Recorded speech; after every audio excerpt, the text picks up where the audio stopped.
Cannock Chase Nationals is a go, and the start of this was full gas. I was starting on the third row, and you can see there's not a lot of space to move up. We've got Jay just to my right here, and I try and move up past him in a second, and I kid you not, his handlebar was literally tickling my groin. Look, you can see it just squeezed me back out. I could not move up. I could not get past, because one, it was tight. It doesn't look tight, but obviously everyone's fighting for space, trying to get up, because it is so important at this course to get in the single track first. So this first little like start loop type bit was full on, and look, you can see here I'm trying to move up, but everyone's hitting the brakes because it's going to go into single file. Little mistake there on the left. So I did manage to make up a couple of spaces there, which was handy. But honestly, I don't think I've started this fast in a race this year. Look, I slipped out there, lost the space again. But yeah, it was full ponies, because the actual main bit of single track, there's like another little loop back round past pits here. And you'll just see here, someone's trying to move up on the left, and I've gone pure Max Verstappen and got him in the tape. Chopper move. If you ain't rubbing, you ain't racing. You've got to be doing it. But yeah, you can see it's just that fast. It was hard to move up. Like, my heart rate's not through the roof right now, 172, 173. But to move up, you've either got to burn matches or just absolutely kamikaze chop someone on the inside or something. Pure Max Verstappen. And it really wasn't worth it at this point. Look, like, you could try and move up, but it was just hard. It doesn't actually look that fast right now. But these little surges here, I was just like, look, 18, 19, probably 20 mile an hour it touched on there. Your boy ain't got much more than that on grass, I can tell you that now. But this is the little bit here where we do go into the single track, and this is why it was so important. Someone's hit the deck there. You can't park there, son. And then someone else hits the deck down here, and you definitely can't park in the middle of the single track. Look, he's there. His bike's so... How on earth has that happened? He was there. He must have Supermaned off his bike. I know you shouldn't like wish that you got something on footage, but I wish I got that on camera, because how on earth he has ended up in a different place to his bike, I do not know. But I was actually hitting the single track quite well this race, but honestly, my legs were just not firing. I don't want to make excuses, but I am going to make excuses. I don't know what it is about travelling to races, but I travel there and I don't bring my legs with me. I don't know if it's the driving, the different sleeping in the van, whatever. Excuses over, my legs just didn't turn up. And you can see here, we come out that bit of single track, and I think about trying to move up just on the right here. But look, the camera doesn't do it justice. I'd have had to go into the bush to probably move up there. But you know, when you're feeling like you can make up time on the single track, and it's like what I was saying, you've got to get to the single track first. I didn't, and starting on the third row does make a big difference. You've got to burn some serious matches to move up. And since going into this expert category this year, what I've realised is everyone is fast. Everyone at the start of the race can go full ponies, and it is super hard to move up, because there's not everyone going full gas for that first couple of minutes. There's not a lot of like difference between us. Obviously, once we start going and get into the race and stuff, you'll see other people are fitter, probably got higher VO2 maxes and stuff, and can pull away. But that first 2 minutes, I feel like everyone's pretty well matched. Like, none of us get dropped. But this descent was full beans. When I was going down here during the race, I was thinking to myself, God, if you hit one of these little ruts wrong, you're going man down. But this is the first bit of the climb, and look at this. Everyone is just whacking it.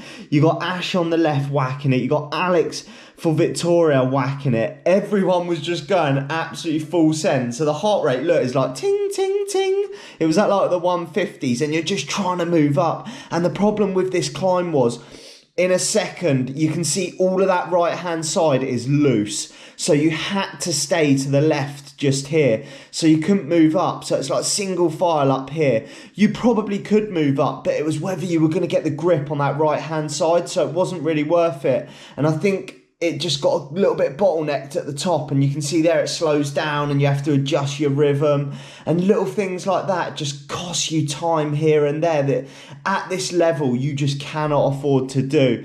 But we're into the next bit of single track now, and yeah, again, it was one of those things where I just felt like, I never normally say this, I felt like I could have pressed on the single track, but you couldn't get past. And that's the thing with racing. You earn your spot at the front. So the boys that have performed well in the earlier races in this series get that spot at the front, and they're not burning matches off the start line. So that's something I need to work on next year, get a good start to the season so that when we're coming into these latter rounds, I'm getting good start positions. I'm not burning all my matches trying to move up. And yeah, you get held up on the single track and stuff like that, but there's nothing you can do because, to be honest, we're all going absolutely flat out right now. And I'm going to show the full first lap so you get a good feel for the course and where I absolutely blew my biscuit and the legs just fell off. A couple of little jumps down here, and then we go back into like some single track down to the bottom, and all of the climbing was sort of towards the end of the race. So that the climbs on this course are what separated the front boys from the rest of us. You can see little gaps opening up here though. You just cannot afford to let gaps open up because you know you've got to sprint on in a minute to try and get back on, and it's just not ideal. So this is the next climb. This one's a little bit of a punchy one. And you can see here, look, everyone's just absolutely ripping it, trying to move up here. And I think I'm thinking about here, I'm thinking I've got to try and move up, but the pace was just so high. And coming around this corner here, everyone is just absolutely going for it. And the left-hand line was the grippier line. So you had to, it's one of them courses where the grippy line was obviously where everyone was. You had to risk running wide, going out towards the right to try and move up. And you can see there, I was like, nope. Back to the left, sonny boy. But here was when I tried to move up. And this is where I really realised my legs were Shell City. Like they, you know, when you're just trying to put down the power on the flat and they just feel empty and you're like, just get onto that wheel. So I lost a place here. You're like, just get onto any wheel, but everything was hurting. So those little drags, we then drop into this next bit of single track, a tricky little descent bit. I slipped out here big time. You can't really tell on the camera. Just there, you saw it like dart to the right. I had to save it. And this next bit was what put the biggest hole in my legs in the whole race. Nothing I could do about it. I'm going to blame the guy in front of me, you chopper. I'm joking. He makes that mistake there, slips out, and he's doing like a little truffle shuffle. I slip out. This bit destroyed me. I was having to absolutely rip it in the wrong gear. You know, when you're grinding, your legs are burning. This next little kicker, I'm ripping it again because you're trying to close the gap. I've already burnt my matches at the start of the race.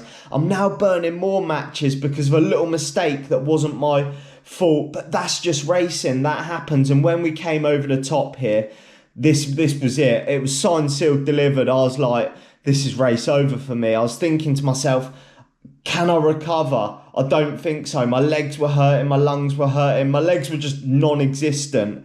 But I was like, do not quit, George. That's one thing you got to never do. Do not quit. Give it your everything. So just here, I've just absolutely ripped it again to get back onto the wheel before we go into the rock garden. So this was the main, like, techie part of the course that most of you, if you raced here, would have probably really enjoyed. But it was super tricky when you were, like, following people into it because everyone's, like, taking different lines, going at different speeds. We are going so slow there. Oh, my days.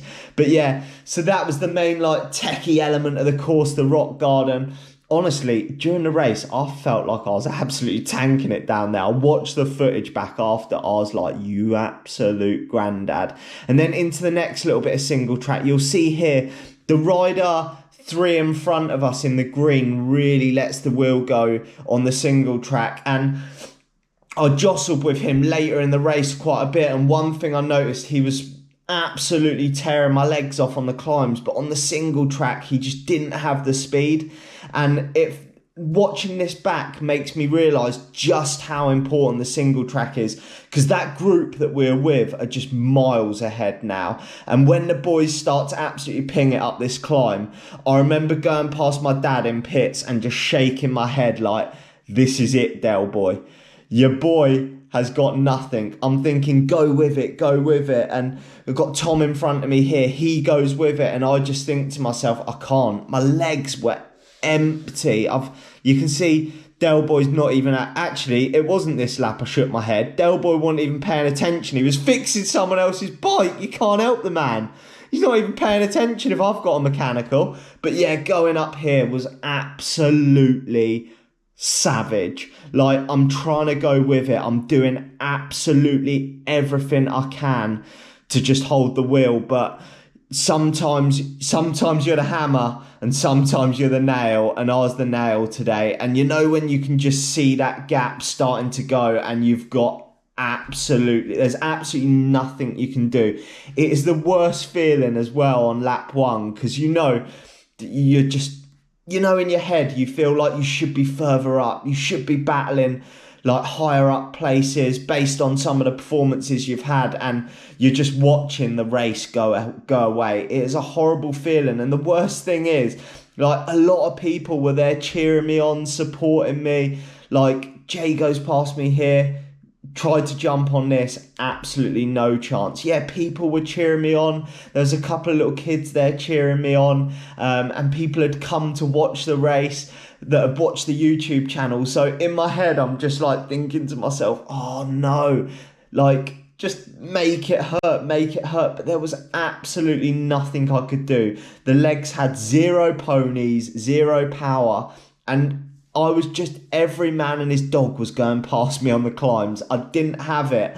And I'm not going to lie, it is soul destroying. I have realised what my main motivator is, and it is not having to put out videos like this when you just don't have the legs and don't succeed.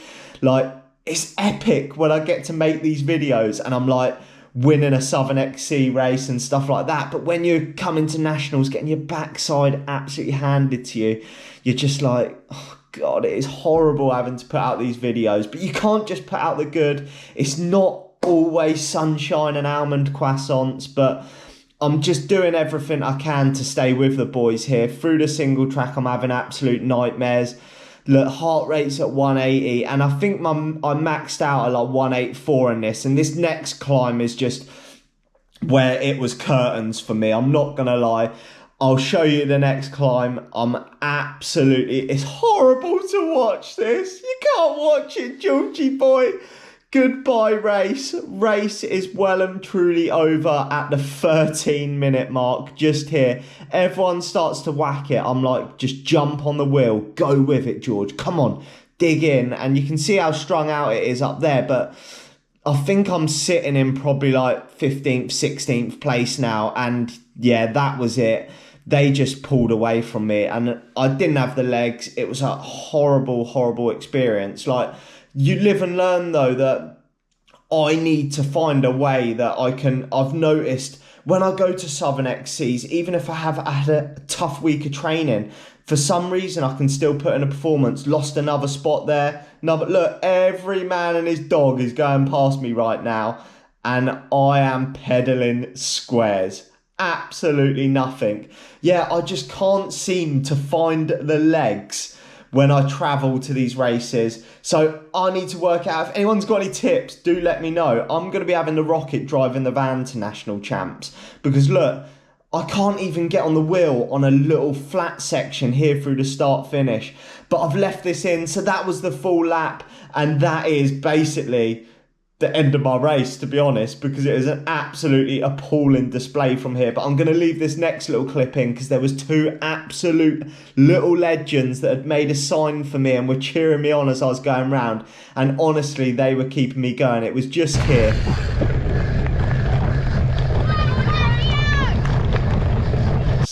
So those two lads on the right, absolute heroes. But I managed to bridge over to the guy in the green and we had a little battle as the race went on. But you could see here, like my heart rate's come down now, and I was eager to get past on the single track. It's not often your boy says that, but you can see as we come out of here, I'm having a look again. I'm like, go on, George, go on, Georgie boy, go past. And he just look, you could see he had the legs, I didn't, and I couldn't get past. And into the next bit of single track, Jay, come on, you can't park there. I've nearly hit him, then I'm nearly hit the tree. When I say you can't park there, genuinely you can't park on the single track. Another one I'm gutted that I didn't catch, but just here, I've tried to find some legs. I think we were on lap 2 here. I'm really digging in, trying to find some legs now, trying to bridge over to that group in front.